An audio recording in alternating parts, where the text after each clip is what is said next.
Olá a todos os alunos do curso de Medicina Veterinária da Universidade de São Francisco. Espero que todos estejam com saúde e em casa. Me chamo Aline César, sou professora do curso de Ciências dos Alimentos da Exalc. Sou zootecnista formada pela Faculdade de Zootecnia e Engenharia de Alimentos da USP e doutora em Ciências pela Exalc. Primeiramente, gostaria de agradecer o convite da professora Karen de estar ministrando essa aula num tópico super recente e importante para a nossa vida pessoal e profissional. O tópico da nossa aula de hoje é o Covid-19 em relação aos alimentos de origem animal. Os tópicos que selecionei para apresentar para vocês hoje foram a teoria do surgimento deste novo coronavírus, a situação em relação aos casos e mortes ocorridos no mundo, a biologia dos vírus em geral e em específico do SARS-CoV-2, englobando a estrutura, os tipos, o metabolismo, a sobrevivência, a transmissão e a multiplicação deste vírus, o Covid-19 e sua relação com os alimentos, a relação com alimentos de origem animal, sua resistência, outros métodos de prevenção e minhas considerações finais. Então, a palavra vírus tem origem do latim, que significa veneno ou toxina. São organismos microscópicos com tamanho que varia de 20 a 300 nanômetros. Eles não apresentam células e, consequentemente, não possuem organelas, como, por exemplo, os ribossomos, que são responsáveis pela síntese de proteínas. E por esse motivo, por eles não terem células e nem organelas, alguns pesquisadores não consideram o vírus como um organismo vivo. O vírus apresenta uma estrutura bem simples, que compreende principalmente uma cápsula externa, que contém o seu material genético, que pode ser uma molécula de DNA ou RNA, dependendo do seu tipo. Como falei anteriormente, essa estrutura tem um tamanho muito pequeno. Temos diferentes tipos, de estruturas dos vírus que causam diferentes doenças. Aqui eu trouxe representados alguns dos tipos de vírus, como a gente pode ver o exemplo do vírus que causa o ebola, vírus que causa a hepatite B, que causa a raiva, que causa a influenza e o que causa a AIDS, os quais a gente pode ver que eles se assemelham bastante em relação à estrutura do Covid-19, como a gente vai ver a seguir. Mas existem outros tipos de vírus que acometem os humanos e os animais. E como que é, o metabolismo e a sobrevivência desses vírus, já que eles não possuem células e nem organelas e que eles possam, então, como que eles se proliferam, Como que eles conseguem se multiplicar. Então, eles não possuem um metabolismo próprio, portanto, são parasitas obrigatórios de células vivas. Fora do organismo vivo, se apresentam metabolicamente inativos e podem ser cultivados em laboratório, desde que sejam cultivados com tecidos vivos ou em tecidos vivos. Falando então especificamente da estrutura do SARS-CoV-2, o mesmo apresenta uma membrana glicoproteica, um envelope proteico, um núcleo capsídeo proteico, o material genético, que neste caso é o RNA, por isso ele é considerado um vírus RNA, e finalmente as coroas ou espinhos proteicos em toda a sua volta, que caracteriza bastante o coronavírus.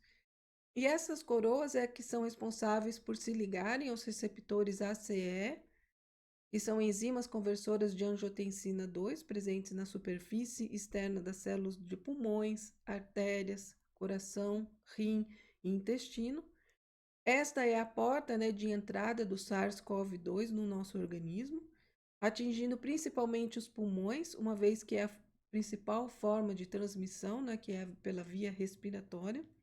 Então, aqui a estrutura representada, a estrutura específica do SARS-CoV-2. Detalhando um pouco mais sobre a transmissão e a infecção do SARS-CoV-2, a gente tem que o vírus entra, então, pelo trato respiratório por meio da aspiração de gotículas de saliva ou espirro de pessoas doentes. Posteriormente, o mesmo penetra nas células da mucosa do trato respiratório e inicia sua replicação. o que ocasiona os primeiros sintomas de inflamação do trato respiratório, como por exemplo a febre e a tosse. E à medida que este vírus se multiplica, o mesmo sai das células infectadas e chega aos pulmões e à corrente sanguínea, agravando ainda mais os sintomas. Esses sintomas podem ser desde falta de respiração a um quadro de pneumonia e, por fim, a síndrome respiratória aguda grave, levando muitas vezes o indivíduo à morte.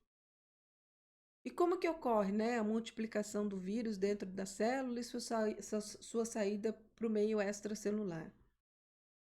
Aqui nessa figura está representado esse esquema de multiplicação, onde a gente vê que ao ter contato, né, o vírus ter contato com a superfície da célula do trato respiratório, a sua coroa é reconhecida pelos receptores ACE2, como a gente comentou anteriormente, e o vírus é transportado para o interior da célula. Dentro da célula, o vírus transfere sua molécula de RNA, o seu material genético, ao ribossomo da célula hospedeira. Suas proteínas são sintetizadas ao mesmo tempo que novas cópias do seu RNA são replicadas. Com as suas proteínas sintetizadas e o RNA duplicado, novos vírus são empacotados e formados, os quais são transformados para o ambiente, são transportados para o ambiente extracelular, danificando essas células hospedeiras e, a partir daí, atingindo outras células e chegando à corrente sanguínea e a outros órgãos. O contágio pode ocorrer pelo ar, contendo partículas de tosse e espirro de pessoas doentes que contêm o vírus, por meio de contato com gotículas e catarro, contato pessoal, né, de pessoa a pessoa, contato com objetos e superfícies contaminadas, como por exemplo, contaminadas com partículas da tosse e espirro liberadas no ar a partir de pessoas doentes. Os sintomas, principais sintomas, né? Quais são esses principais sintomas? É a febre, a dificuldade de respirar, tosse e, num quadro avançado da doença, síndrome respiratória grave e insuficiência renal. O período de incubação é de 2 semanas, por isso a indicação de quarentena de pelo menos 15 dias, quando a gente tem contato ou suspeita de contato com pessoas ou animais ou superfícies contaminadas. As recomendações, segundo a Organização Mundial da Saúde, é limpar objetos e superfícies que a gente toca frequentemente, evitar tocar o nariz, olhos e bocas, que são portas de entradas para esse vírus, manter-se uma distância de pelo menos 1 metro de pessoas doentes, lavar a mão com frequência, eles dizem até a cada 20 minutos, quando for tossir ou espirrar, cobrir a boca, né, com o braço e não com as mãos. E em relação aos alimentos, estar sempre cozinhando bem os alimentos, principalmente aqueles de origem animal, como a carne e os ovos. Outras recomendações relacionadas, né, à manutenção do nosso sistema imunológico em bom funcionamento, que seriam realizar exercícios físicos, mas não exagerados, evitar situações de estresse que possam desencadear uma resposta fisiológica que leve a um quadro de imunodepressão, tomar água se mantendo sempre hidratado, ter uma alimentação adequada e ter cuidados com higiene alimentar na hora de manipular e armazenar os alimentos.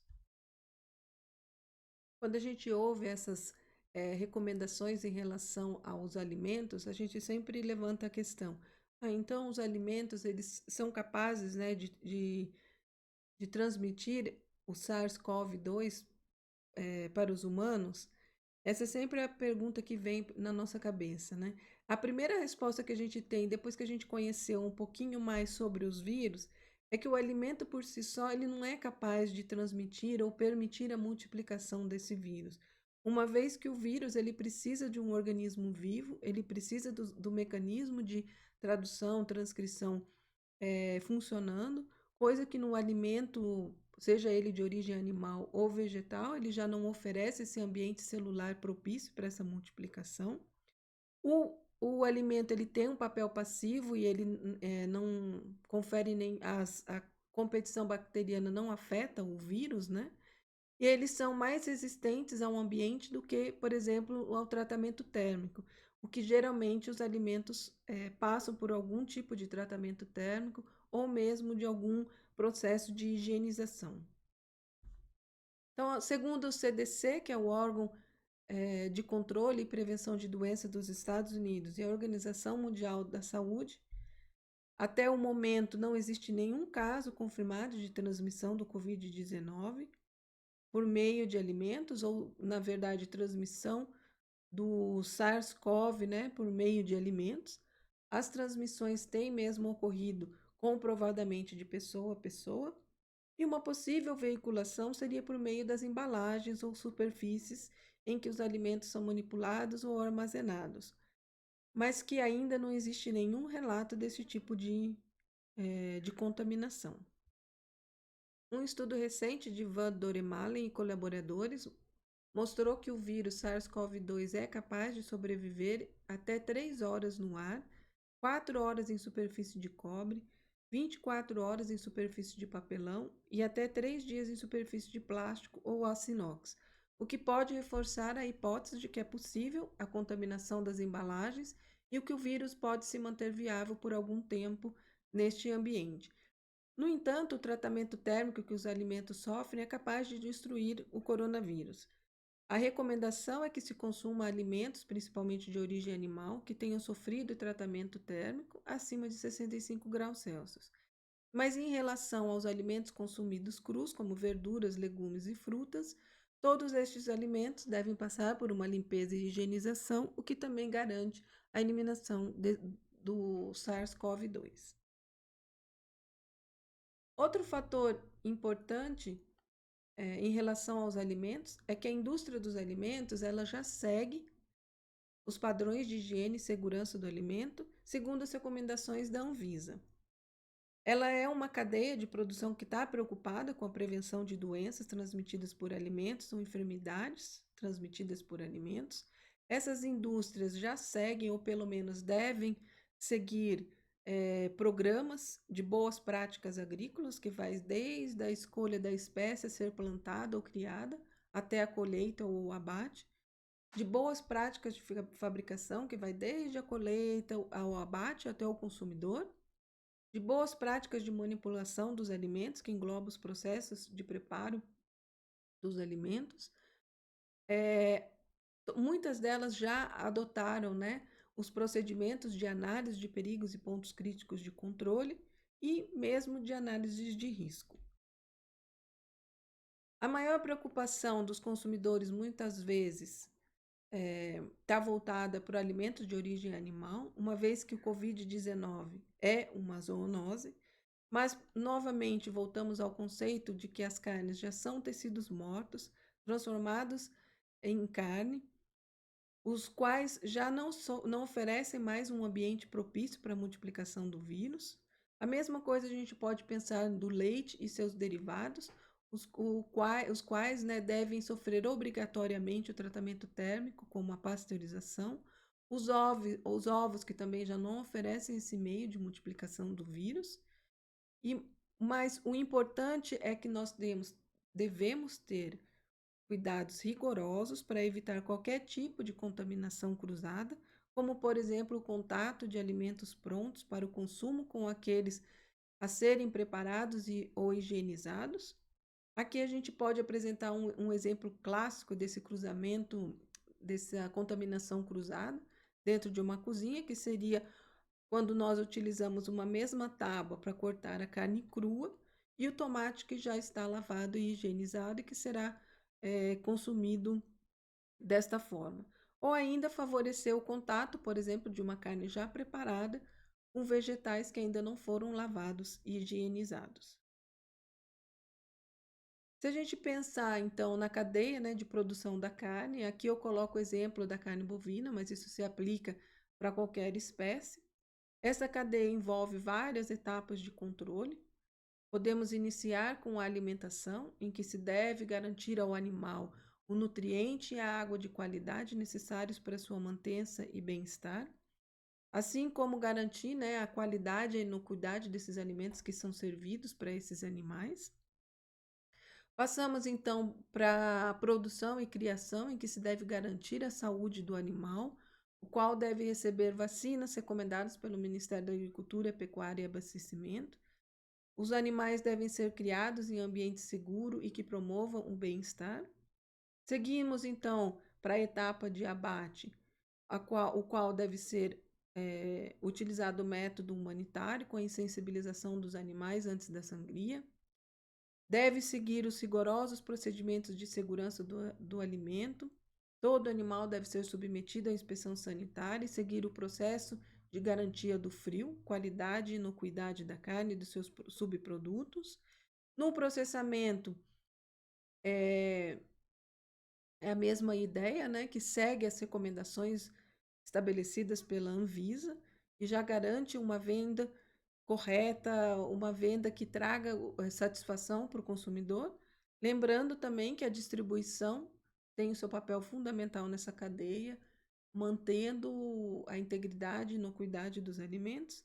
E aqui eu ressalto nessa figura o papel, o nosso papel, né, como profissionais envolvidos na produção de alimentos, e temos o dever de garantir toda a saúde animal e do consumidor, e que a gente é responsável por toda essa cadeia. E dentro dessa cadeia, a gente engloba todo o cuidado em relação ao coronavírus, a qualquer tipo de contaminação microbiológica, vírus, física, química, isso tudo é nossa função e temos o dever de cuidar de toda essa cadeia. Sabe-se que o vírus ele resiste, né, ao congelamento, mas que são destruídos em temperaturas de cocção a 55 graus, quando mantidas em pelo menos 30 minutos. São destruídos pela pasteurização. São sensíveis ao cloro e ao álcool 70%, mas são resistentes aos sanitizantes à base de compostos quaternários de amônia. Agora que temos, né, o conhecimento sobre os aspectos de transmissão e multiplicação do SARS-CoV-2, que causa a doença COVID-19, e sua relação com os alimentos, nós podemos revisar algumas medidas de prevenção e controle, além daquelas medidas que a gente vê diariamente, nesse momento que nós estamos passando, outras medidas são importantes e devem ser levadas em consideração, como a higienização das embalagens assim que retornar do supermercado, lavar e higienizar frutas e hortaliças que serão consumidas cruas, evitar a contaminação cruzada, como nós já comentamos, consumir carnes bem cozidas, ou seja, que tenham atingido uma temperatura interna de 71 graus Celsius. Os alimentos devem ser armazenados depois de cozidos ou assados na correta temperatura. Aqui é a recomendação da Anvisa. Sob refrigeração, esse alimento já cozido, preparado, tem que ficar abaixo de 5 graus Celsius por no máximo 5 dias. Se for para ser consumido quente, deve ser mantido acima de 60 graus Celsius por no máximo 6 horas. Outras medidas são manter os utensílios, equipamentos e ambientes sempre organizados, limpos e higienizados, seguir as recomendações de higiene pessoal e de manipulação de alimentos, armazenar o lixo corretamente, controlar vetores como insetos, aves e roedores, que podem ser possíveis transmissores, né, ou possíveis vetores da transmissão de vírus ou de outras doenças, manter uma alimentação e hidratação adequada, manter o bem-estar para não termos o estresse e haver uma imunodepressão do nosso sistema imunológico. E assim eu finalizo essa videoaula com as minhas considerações finais, que na verdade esta pandemia encontrou o mundo totalmente despreparado e talvez possamos dizer desinformado também. Um mundo sem estrutura hospitalar, sem procedimentos padrões, sem equipamentos de segurança pessoal e hospitalar e sem recurso humano treinado e preparado. A pandemia, eu acho que vale ressaltar que ela teve a importância, ou ela ressaltou a importância do papel dos profissionais da área de saúde humana, saúde animal e produção de alimentos, mas também ressaltou outros profissionais, mostrando a importância da multidisciplinariedade nas tomadas de decisão. Mostrou também a importância e dependência que temos dos estudos científicos, que são capazes de trazer soluções, mas são muitas vezes precisam, né, são soluções a médio e a longo prazo, e nesta situação atual está custando muitas vidas, e que podemos tomar como lição a relevância da higiene em geral, ou seja, pessoal, ambiental, da criação e produção de alimentos de origem animal e vegetal e manipulação dos alimentos. Lembrando que os cuidados higiênicos devem ser tomados independente se o alimento for de origem animal ou vegetal. A mensagem que eu deixo para vocês é que nós, profissionais, e vocês, futuros profissionais da área de saúde e produção animal, temos o compromisso de aplicarmos nossos conhecimentos para garantir a produção de alimentos de origem animal de qualidade e inocuidade, de maneira a garantir o bem-estar animal, a produtividade e sustentabilidade, uma vez que a proteína animal tem um papel fundamental para a nutrição da humanidade. Neste slide estão as referências que eu utilizei para montar esta videoaula. Este é um assunto bastante recente e extenso, e vocês encontrarão com certeza outras fontes para se aprofundarem no assunto. Aproveito para apresentar o site Limbif, em que vocês podem encontrar aulas, textos e publicações referentes à ciência da carne e biologia molecular aplicada a alimentos, o qual é mantido por mim e pelo professor Albino Luchiari Filho, PhD em Ciência da Carne, pela Universidade do Kansas, nos Estados Unidos. Se tiverem dúvidas ou sugestões, podem me enviar um e-mail neste endereço, alinecesar.usp.br. Terei um prazer de respondê-los. E agradeço novamente à professora Karen e à Universidade de São Francisco pela oportunidade, e agradeço também a vocês, os alunos, pela atenção e interesse. Obrigada.